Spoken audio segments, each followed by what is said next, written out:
పక్కింటోళ్ళకి ఎదురింటోళ్ళకి పిలిచి మరీ సంతోషపడుతూ ఉండేవాడు రాముడు.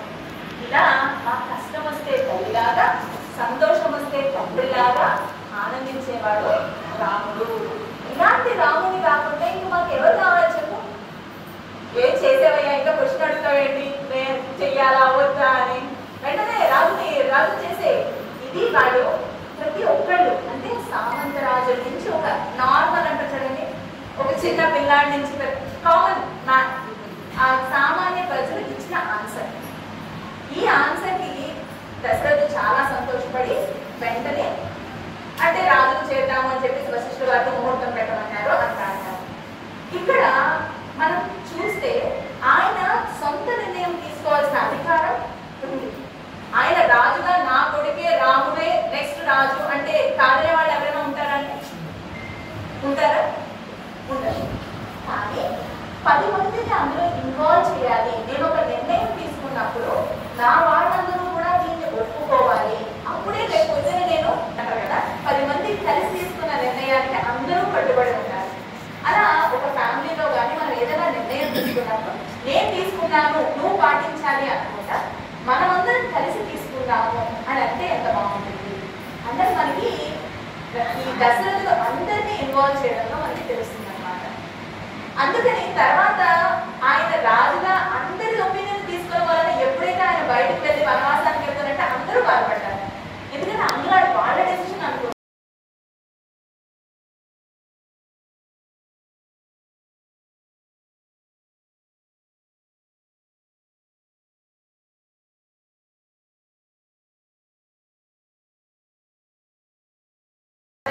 ఇదిగో నా నెక్లెస్ అని ఇచ్చింది. కానీ దానికి మందరం ఏం చెప్పింది? నువ్వెవరైనా పిచ్చిదానివా? ఎవరు అవుతున్నారు? రాముడు అవుతున్నాడు. అయితే ఏంటి, రాముడు నా కొడుకే. నాకు రాముడికి భరతుడికి డిఫరెన్స్ లేదు. ఎందుకంటే భరతుడి కన్నా రాముడే నన్ను ఇంకా బాగా చూసుకుంటాడు. తెలుసా ఇదే విషయం? రాముడే నన్ను అమ్మలాగా ఇంకా ఎక్కువ ప్రేమిస్తాడు. అలాంటి రాముడికి పట్టాభిషేకం జరుగుతుంటే ఇంకేం ఆనందం, సెలబ్రేషనే కదా అని అంటే, పిచ్చిదానా ఏమనుకుంటున్నావు? రాముడు తర్వాత ఉండేవాడు భరతుడు. రాముడు ఒక్కసారి సింహాసనాన్ని అధిష్ఠించాక రాముడి తర్వాత వచ్చేది ఎవరికి? భరతుడికి.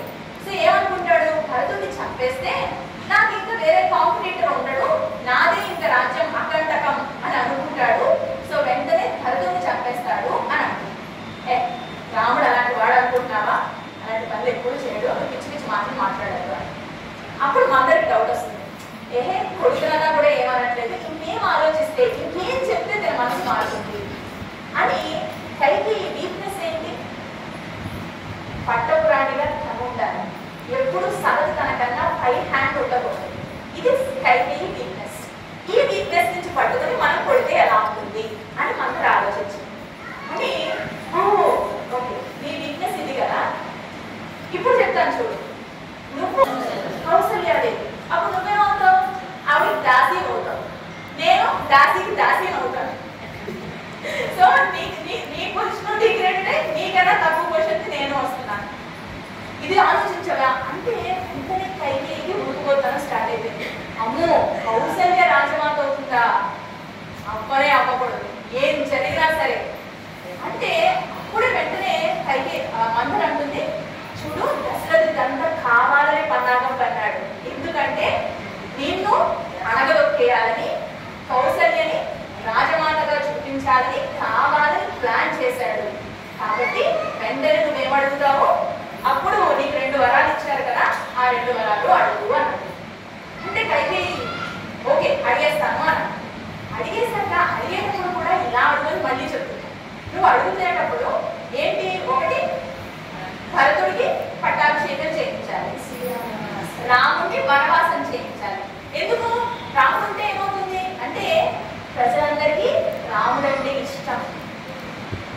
Out of sight out of mind అంటారు కదా, దూరంగా వెళ్ళిపోతే మనిషి మర్చిపోతాడు కదా. సో దూరంగా 14 ఏళ్ళు వెళ్ళిపోయాడు అనుకోండి, భరతుడికి అలవాటు పడిపోతారు జనం అంతా. ఇంకా రాముడు అన్న మాటే ఉండదు ఎవరి దగ్గర.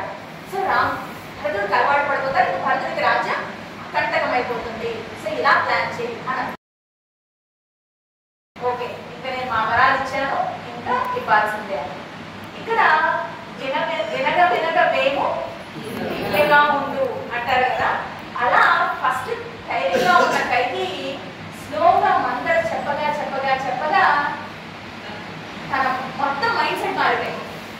ఎన్నేళ్ళు పెంచిన రాముడు తనను ఎలా చూసుకున్నాడు, భరతుని ఎలా చూసుకున్నాడు, దశరథుడు ఎంతగా తనని ప్రేమించాడు అన్ని మర్చిపోయింది.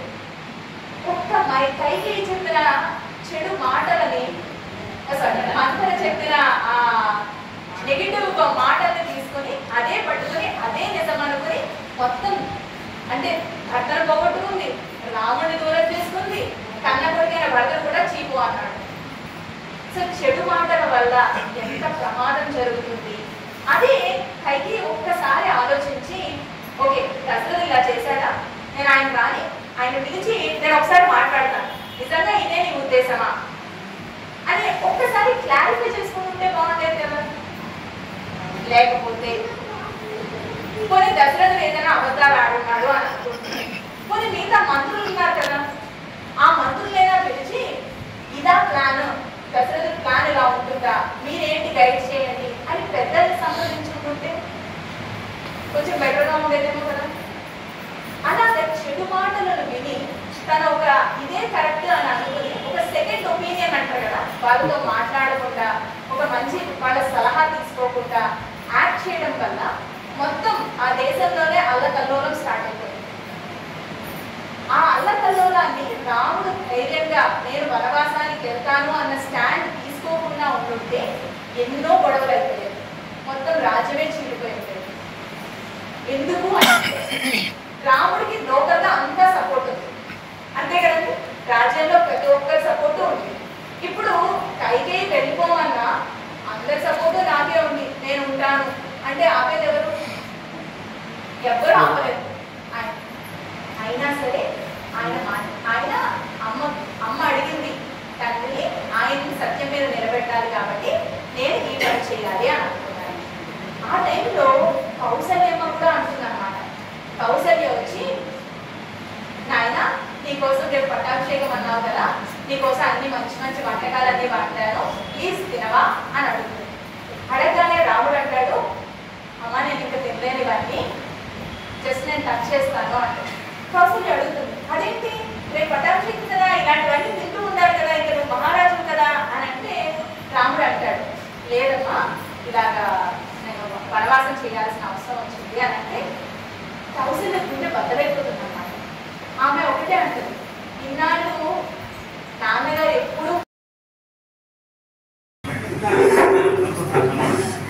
గడ్డమాల మనం నెల రోజులు చెప్పుకున్నాం కదా, క్రీంకారాసన గర్భితానలసికా సౌఖ్యేంగళ విప్రతీం సౌవర్ణం వరదారిణీం వరసుతాం దహుతాం. అప్పుడు మనం అర్థం చేసుకోవాల్సింది ఏంటంటే మనిషికి సామాన్య ధర్మం, విశేష ధర్మం అని రెండు ఉంటాయి. సామాన్య ధర్మం అంటే మనందరికీ ఉన్న ధర్మాలు, విశేష ధర్మం అని అంటే అంతకు మించి. ఫర్ ఎగ్జాంపుల్, ఇప్పుడు మిలిటరీలో సైనికులు మన కోసం బార్డర్లో కాపలా కాస్తున్నారు, అవునా కదా. ఇప్పుడు మనం ఇలా పోతూ పోతూ కింద పెడితే కాలికి రక్తం వస్తే మన అమ్మా నాన్న ఎంత బాధపడుతున్నారు.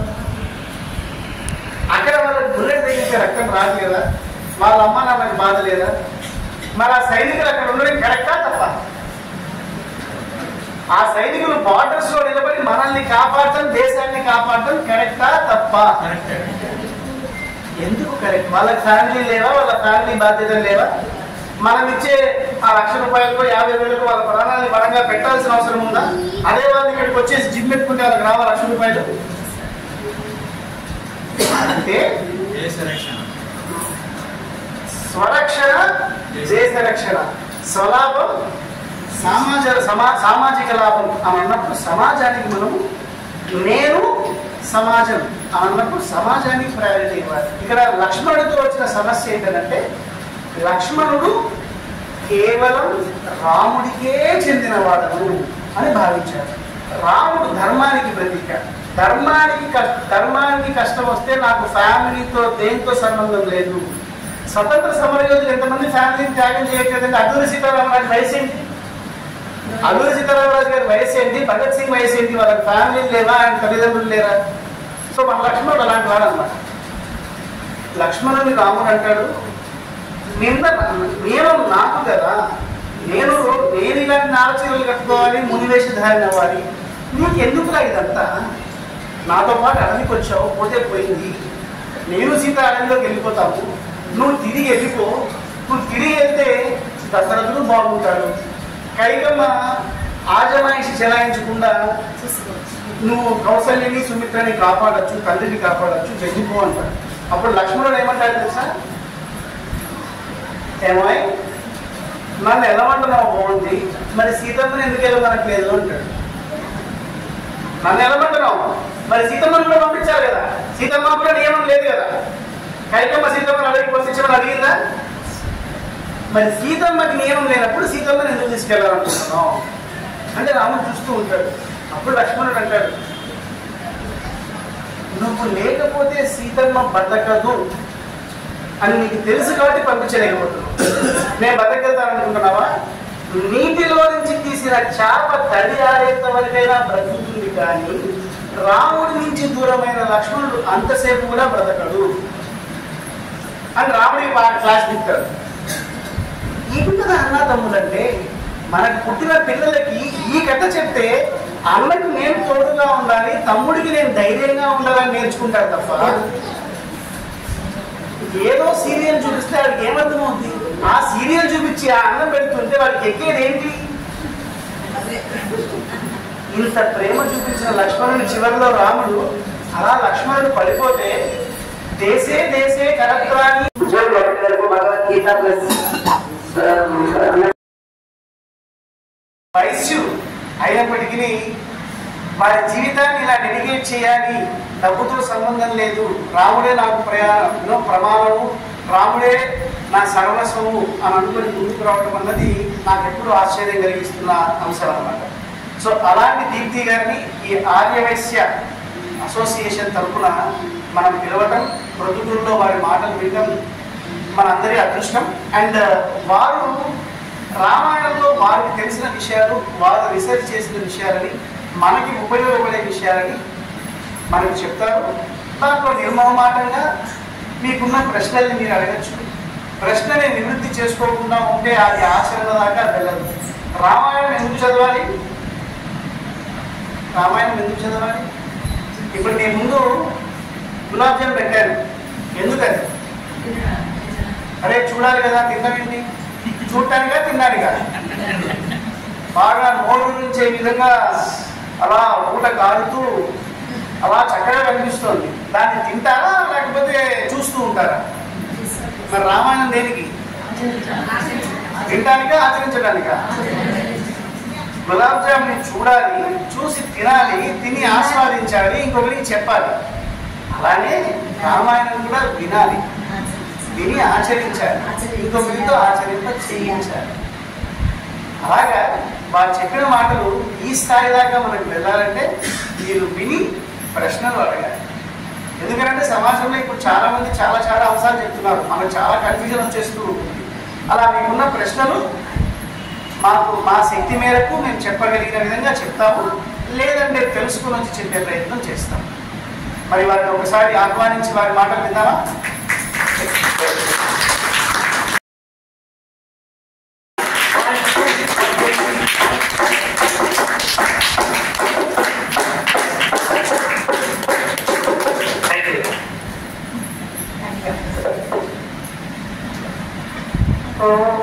अस्मद्गुरुभ्यो नमः।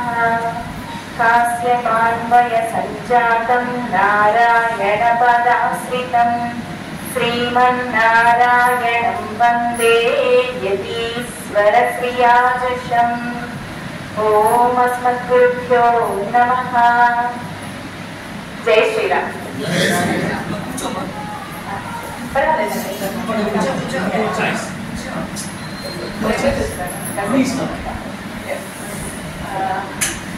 శ్రీరామ్ గారు అంటే తవాస్నికి నేను వెళ్ళముక అని చెప్పారు, కానీ నాకు రాముడి గురించి రుచి కలిగింది అని అంటే మాత్రం ఆయనే కారణం అండి. సో గురువు గారు అది అంటే తల్లి తండ్రి లాగా ఎప్పుడు సపోర్ట్ చేసి అసలు రాముడిని పరిచయం చేసిందే నాకు ఆయన. అప్పటి వరకు రాముడు అంటే ఏంటో తెలియదు, ఆఖరికి గుడికి వెళ్ళినా కూడా నేను రాముడి గుడికి రాను, వెంకటేశ్వర స్వామి గుడికైనా కృష్ణుడి గుడికైనా వస్తాను అని అంటూ ఉండేదాన్ని అనమాట. మా అమ్మగారు అడిగేవారు, ఏంటి ఎందుకు రానంటావు, మిగతా గుడికైతే వస్తానంటావు అంటే, లేదు నేను రాముడి గుడికి మాత్రం రాను, సీతమ్మని అడవిలో వదిలేశాడు అని చెప్పేసి నాకు రాముడి మీద కోపము, నేను రాముడి దగ్గరికి రాను అని అమ్మతో చాలా ఫైట్ చేస్తూ ఉండేదాన్ని. సో అలాగే ఆ ఊహలోనే పెరిగిన నాకు శ్రీరంగరి అసోసియేషన్ ద్వారా అసలు రాముడు ఎంత గొప్పగా సీతమ్మ మీద పడిన నిందని ఈ రోజు తన మీదకి మార్చుకున్నాడు. అలాంటి గొప్ప భర్త, తండ్రి, తల్లి, అసలు ఏదైనా అంటే ఒక భర్తగా ఉండాలంటే, బెస్ట్ గా ఉండాలంటే మనం రాముడిని చూడాలి. మంచి తండ్రి రాముడు, మంచి తల్లిలాగా ఎలాగ ప్రేమించాలి రాముడు, మంచి అన్నయ్య, అలా ఎవరికైనా ఆయనే ఎగ్జాంపుల్. అండ్ ఆయన వివరిస్తుంటే రాముడికి దూరంగా ఉండలేకపోయాను. సో ఇంకా కావాలి రాముడిని ఇంకా రుచి చూడాలి అని అనిపిస్తూనే ఉంది. 8 ఏళ్ళు అంటున్నారు, ఎన్నేళ్ళైనా ఇంకా రుచి మాత్రం తగ్గదని అనిపిస్తుంది. ఈ రోజు మనము ఈ రాముడిలో ఎన్నో అంశాలు ఉన్నాయండి. అంటే ప్రతిదీ నేర్చుకోవచ్చు, కానీ వివాదాలు, గొడవలు ఇవన్నీ ఉంటాయండి మన లైఫ్ లో చిన్నవి. అవి ఉండకపోతే ఎవరికి పెద్దగా లాస్? ఎవరికైనా లాస్ ఉందా? ఎవరికి లాస్? వివాదాలు అనేవి ఉండకపోతే ఎవరికి మేజర్ గా లాస్ ఉంటుంది అని. వివాదాలు, గొడవలు లేకపోతే ఎవరికి ఇష్టం ఉండదు, కానీ అవి ఉంటే చాలా లాభం పొందేది ఎవరు? ఎక్సలెంట్, మీడియానే కదండి. మన సీరియల్స్ అన్ని దేని మీద నడుస్తున్నాయి? వివాదాల మీదే. 7 జన్మలు అయినా సరే నేను వదలరా అని ఒక డైలాగ్ చెప్తే ఇంకా అది కాదు, 7 జన్మలు కాదు కదా, ఆ తర్వాత కూడా నడుస్తూనే ఉంటుంది ఆ సీరియల్. అలా మీడియా ఇండస్ట్రీ మొత్తం నడుస్తుంది ఈ వివాదాల మీదే. సో ఇలాంటి వివాదాలు రామాయణంలో ఎక్కడెక్కడ ఉన్నాయి, రాముడు ఎంత హుందాగా దాన్ని పరిష్కరించాడు, పరిష్కరించుకోలేని వాళ్ళు ఎలాగా దానివల్ల ఇబ్బందులు పడ్డారు అన్నది మనం కొంచెం చూసే ప్రయత్నం చేద్దాం. రామాయణం చక్కని కోసల దేశం, దశరథుడు రాజు, 3 రాణులు, 4 పిల్లలు, రామ లక్ష్మణ భరత శత్రుఘ్నులు చక్కగా ఉన్నారు, పెరిగి పెద్దయ్యారు, అందరూ చూడముచ్చటగా ఉన్నారు, భలే ఉన్నారు ఆ పిల్లలు అని అనిపించేలా ఉన్నారు 4. తర్వాత విశ్వామిత్రుల వారు వచ్చారు, రామలక్ష్మణులు వెళ్ళారు.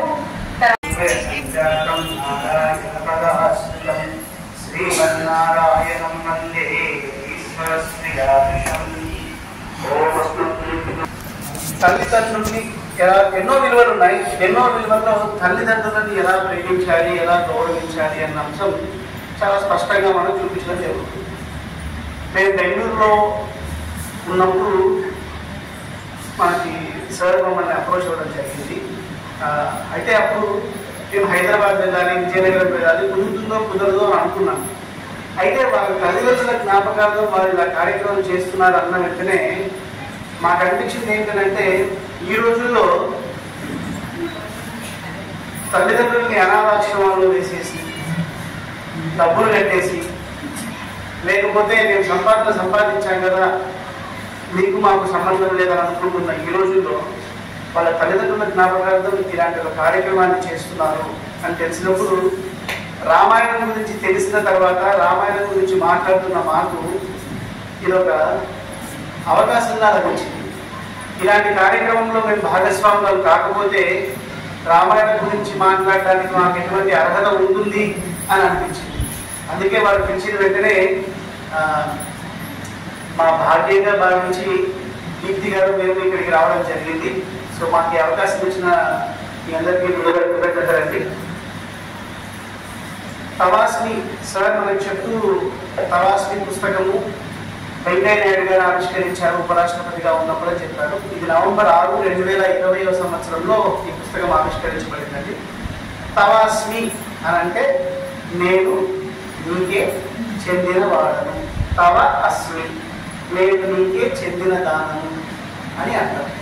ఇది ఎక్కడుంది అని అంటే శ్రీమద్ రామాయణంలో యుద్ధకాండలో విభీషణుడు రామచంద్రుడి దగ్గరికి వచ్చి, మా అన్నయ్య నన్ను గెంటేశాడు, నేను నీకు శరణాగతి చేస్తున్నాను అని అంటున్నప్పుడు నేను గుడికే చెందినవాడను అని అన్నప్పుడు రామచంద్రుడిని వానరుడు సుగ్రీవుడు వీళ్ళందరూ శత్రువులు అంగీకరిస్తారు. ఎవరైనా మన గురించి చెడుగా మాట్లాడే శత్రువు మన ఇంటి ముందుకు వస్తే అంగీకరిస్తాం. సో అంగీకరించడం కరెక్ట్ కాదు, అదిలో యుద్ధం జరుగుతుంది కాబట్టి అంగీకరించాల్సిన అవసరం లేదని చెప్పారు. అప్పుడు రామచంద్రుడు సకృదేవ ప్రపన్నాయ తవాస్మి ఇది చయాచతే అభయం సర్వభూతేభ్యో దదామ్యేతత్ వ్రతం మమ. ఎవరైనా ఒక్కసారి, ఎన్నిసార్లు? సకృత్ ఏవా, ఒక్కసారి ప్రపన్నాయ నన్ను ఆశ్రయించి తవాస్మి నేను నీ వాడను రామచంద్ర అని అంటే వాడిని కాపాడే బాధ్యత దదామి ఏతత్ వ్రతం మమ. ఇది నా పని అని చెప్పలేదు ఆయన. పని అంటే ఏంటి? డబ్బులు ఇస్తారు, తీసుకుంటాం, పని చేస్తాం, పంపించేస్తాం. కానీ రాముడు ఏమంటున్నాడు? వాడిని రక్షించడం నా వ్రతము. వ్రతం అంటే ఏంటండి? వ్రతానికి పనికి తేడా ఏంటి? వ్రతానికి పనికి తేడా ఏంటి? పని అంటే డబ్బులు తీసుకొని చేస్తాం, దాంట్లో చిత్తశుద్ధి ఉండొచ్చు, ఉండకపోవచ్చు. కానీ వ్రతం అంటే నియమము, నిష్ఠ, మడి, తడి, తర్వాత ఆరాధన, పూజ. అంటే ఆ వ్రతానికి మనం కట్టుబడి ఉండాలి అన్న ఒక తదేక దృష్టితో దాని మీద పనిచేస్తాం. సో రామచంద్రుడు ఇక్కడ అటువంటి వ్యక్తిని కాపాడటం తన పని అన్నాడా, వ్రతం అన్నాడా? వ్రతము అని అన్నాడు. సో కాబట్టి రామచంద్రుడిని ఆశ్రయిస్తే ఆయన రక్షణ తప్పకుండా పొందొచ్చు అని చెప్పే శ్లోకం. దీన్నే చరమ శ్లోకం అని అంటారు. చరమ శ్లోకం అంటే అల్టిమేట్, ఇంతకు మించిన శ్లోకం లేదు రామాయణంలో అని చెప్పటం. అయితే ఆ శ్లోకానికి అంత మూలమేంటి? తవాస్మి. సో ఆ పదాన్ని మా పుస్తకానికి పెట్టడం జరిగింది. మా పుస్తకం ఏంటి అని అంటే, ఇప్పుడు సమాజంలో చాలా రామాయణాలు ఉన్నాయి. వాల్మీకి రామాయణం, ఆధ్యాత్మ రామాయణం, తర్వాత రంగనాథ రామాయణం, మొల్ల రామాయణం, ఇలా అనేక రామాయణాలు ప్రచారంలో ఉన్నాయి. ఒక్కొక్క రామాయణంలో అన్ని అంశాలు ఒకేలా ఉన్నా కొన్ని కొన్ని విషయాలు విరుద్ధంగా ఉంటాయన్నమాట. అప్పుడు ఏమైపోతుందంటే రాముడు దేవుడా, మనిష, ఇంకొకట ఇలాంటి ప్రశ్నలు చాలా ఉన్నాయి మనకి. అయితే ఏది ఆధారం, ఏది మూలం? ఇప్పుడు నా తండ్రి ఎవరు అని చెప్పడానికి ఎవరు ఆధారం? ఎవరో అమెరికాలో నుంచి వచ్చేసి నేను తెలియని వాడిని, నా ఊరు తెలియని వాడిని, నా ఫ్యామిలీ తెలియని వాడు వచ్చేసి మీ నాన్నగారు ఈయన కాదా బాబు ఇంకొక ఆయన అని చెప్పి మనం నమ్ముతామా? అలానే వాల్మీకి రామాయణానికి ఆధారం వాల్మీకి రామాయణం. ఎందుకు వాల్మీకి రామాయణం ఆధారం అని అంటే, వాల్మీకి రామాయణాన్ని రచించిన తర్వాత లవకుశలు ఇలాంటి సభలో పాడారు. ఆ సభ అయోధ్యలో ఉంది. అది రాముడు విన్నాడు. విని అమ్మా ఇది నాకటే అని సంతకం పెట్టాడు.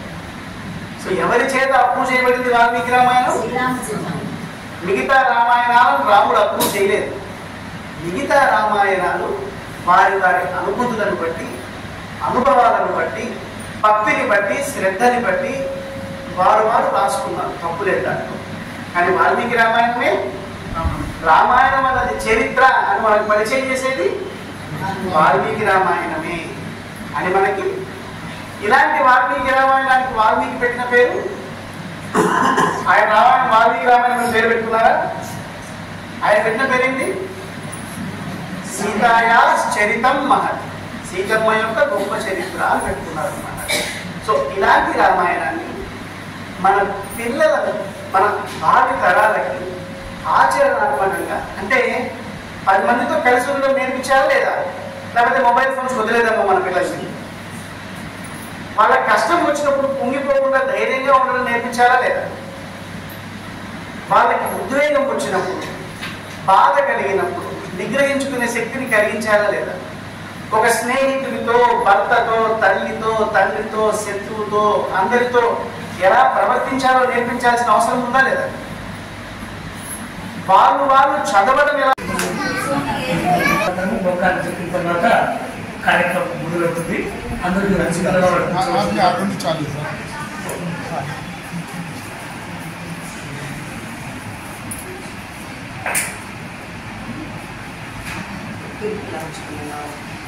అంటే చేయండి మా మీరు చేయండి మా దిద్దున్నారు మీరు చేయండి.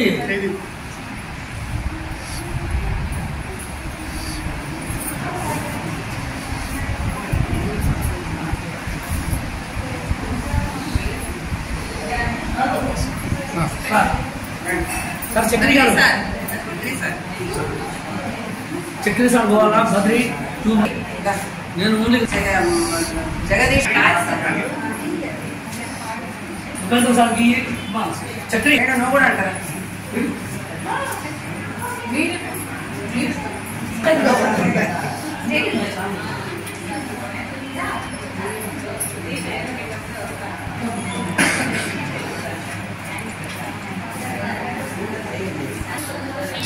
మా పోను సార్ మీరిద్దరు పోండి ఏముంది మేడం సోనియా మేడం మీరిద్దరు పోండి పర్లేదు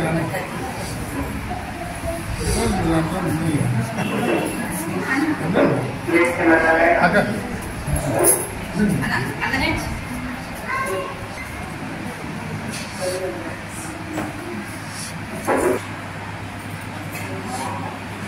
మొన్న స్ఫూర్తి చేసుకున్నాను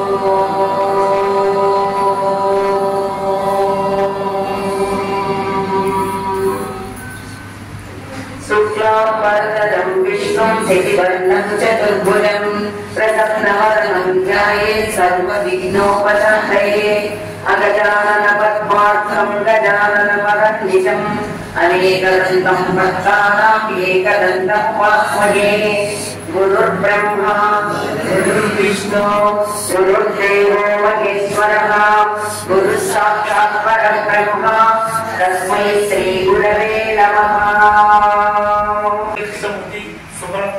చారిటబుల్ ట్రస్ట్ వారి సహకారంతో ఈరోజు శ్రీరామాయణం దాంట్లో తెలుసుకోవాల్సిన విషయాలు అన్న ఒక అంశం గురించి ఈరోజు ఈ కార్యక్రమం ఏర్పాటు చేసి ఉన్నాము.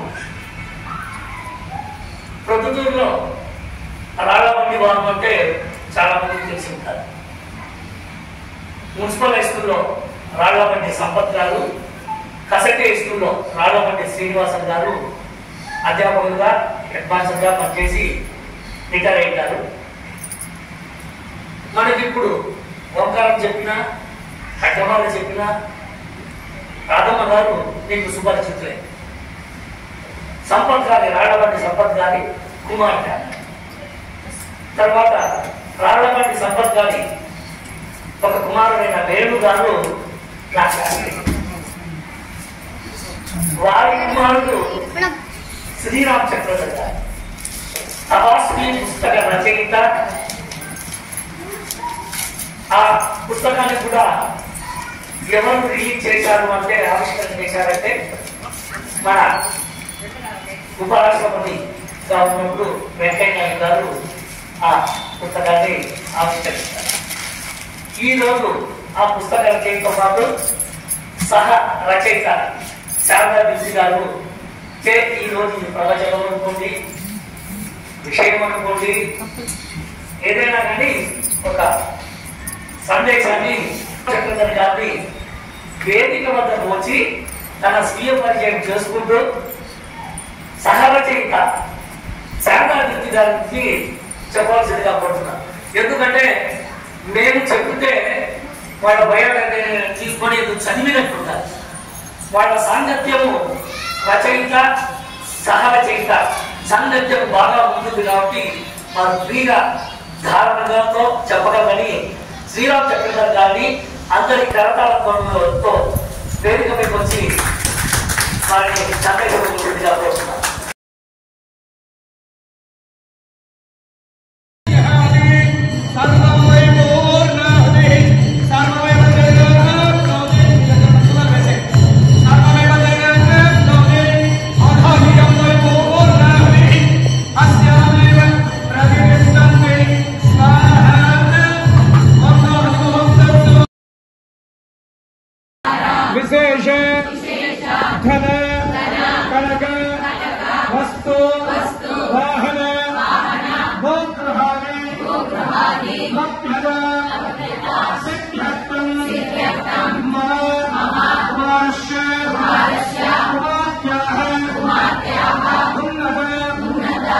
विद्या उद्योग कल्याण संतान सौभाग्यद और जन्मदाने अदव्यसानेति एकदा ब्रह्मण भवामि एकदैव यजमान अमृतेनु ददाति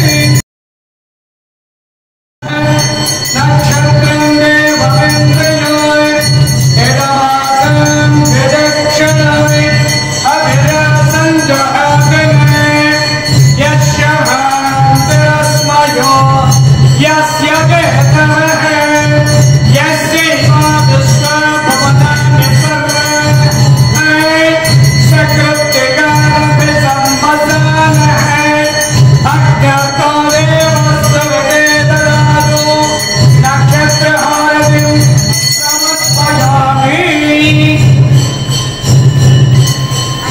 नक्षत्रहारतिं समर्पयामि नमस्करोमि अंदर नमस्कार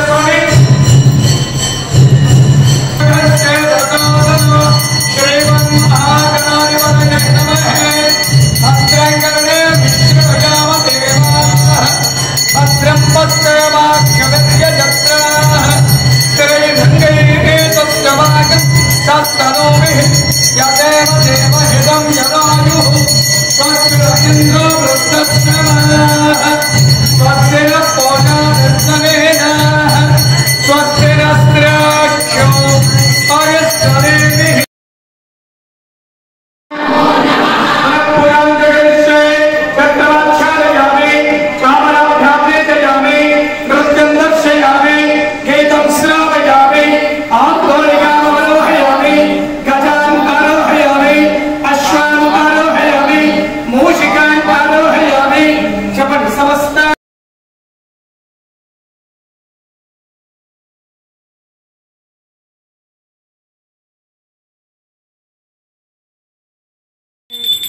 ఏకదైవ యజమాన ఆయుస్తేజో దదాతి నీరాజనం దర్శయామి తత్పురుషాయ విద్మహే మహాదేవాయ ధీమహి తన్నో ప్రచోదయాత్ ఓం శ్రీ భవానీ శంకర స్వామి దేవతాయ నమః వసుదేవసుతం దేవం సంప్రజానం నమర్దనం దేవకీ పరమానందం కృష్ణం వందే జగద్గురుం శ్రీకృష్ణ పరబ్రహ్మణే నమః నీరాజనం దర్శయామి మనోజవం మారుతతుల్యవేగం విజయేంద్రియం బుద్ధిమతాం వరిష్టం వాతాత్మజం వానరయూధముఖ్యం శ్రీరామదూతం శిరదానవావ్యభయాజనేయ స్వామినే నమః ఓం సూర్యనారాయణాయ నమః ఓం గోదేవతాయ నమః ఓం భూదేవతాయ నమః ఓం నదీదేవతాయ నమః నిరాజనం దర్శయామి నీరాజనానంతరం